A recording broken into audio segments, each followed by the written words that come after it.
मौसम के पता है मौसम यस मैम। कौन कौन से होते हैं?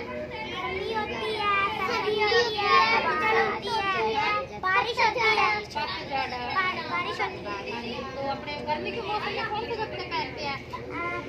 पतले पतले सूती कपड़े। और गर्मी सर्दी के मौसम में मोटे कपड़े, मोटे ऊनी कपड़े। मोटी टोपी होगी, टोपी होगी, जुराबें हो गई। हाँ जी। तो आपको कौन सा मौसम पसंद है?